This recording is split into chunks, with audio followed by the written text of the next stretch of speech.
If you're watching this video right now, you're probably in the market for an affordable Japanese diver. Let me share with you why I picked this one. So the $200 diver category has historically been an extremely competitive category, but in modern times you're starting to see sort of a trifurcation of this sort of Japanese dive watch category here between Seiko, Citizen, and Orient. And what I mean by that is that you really see Seiko moving into a different price class that they historically haven't occupied.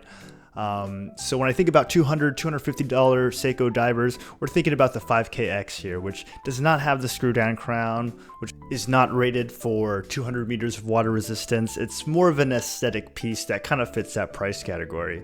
But on the opposite end, you're really seeing Orient kind of provide a lot more value for the money here. So when we think about the new Komatsu 2s or the Mako 3s that are a little more modern, we're seeing sapphire crystals on watches that kind of go for $220 on the gray market. So where does that leave this Promaster? In my opinion, it's kind of right in the middle here. You know, we don't see the degradation in feature set like we do with Seiko. We don't quite see that sort of value fighting spec sheet killer that we do see with the Orient these days, and that's okay. As you guys can see here, I've taken it out of the studio so you can get a little peek on what it looks like with more neutral, natural light here.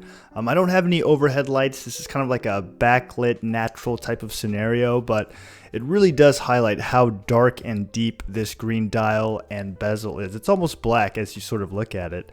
One of the great things about this watch too is that the domed mineral crystal actually gives almost a bit of a glass box effect off, which is very, very nice. Just another detail here that makes it stand out a little bit. Another detail that I love here are how sharp the hands and markers are under direct lighting here. It's pretty impressive at this price range as I try to kind of get the light to strike it just right, but it does look great under indoor and outdoor light. Another great thing about this watch is that there is no chapter ring, so no worries when it comes to misalignment there in this price category. You get a stainless steel rehot, which actually kind of plays with the light a little bit and reflects light into the darker parts of this fume green dial. Adds a little more dynamism than I was even expecting. So before we move it back into the studio lights, I want folks to just check out and appreciate the brushing here and how it kind of contrasts with that polished bezel. And what really was the killer piece to me of this watch was the entirely brushed case and how well it was actually executed, as you can see here. The bezel, I got a couple complaints about that later, but again, very well executed. It does look, in my opinion, better than what you would see in maybe like the 5KX or the SKXs.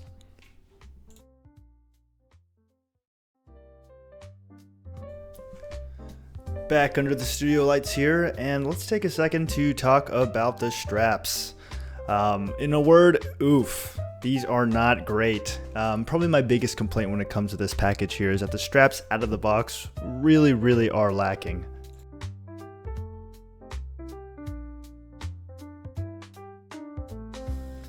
Trying to get a good look at the buckle here. Not great. Not bad.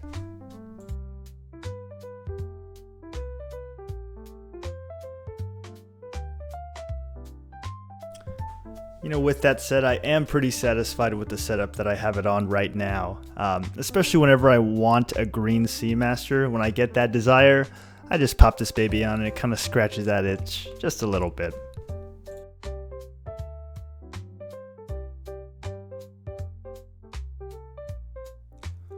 Like I said earlier, I do only have one piece of legitimate criticism for this watch, and that comes in the form of its bezel. While aesthetically very pleasing, the upper smooth edge of that coin bezel is very hard to grip when you're kind of reaching it over with your fingertips. I often have to kind of just use my knuckles to kind of twist that bezel to get it moving. The clicks itself are quite satisfying, and you'll be happy to know that in this watch, the pip lines up very nicely with the minute markers. Very happy with that.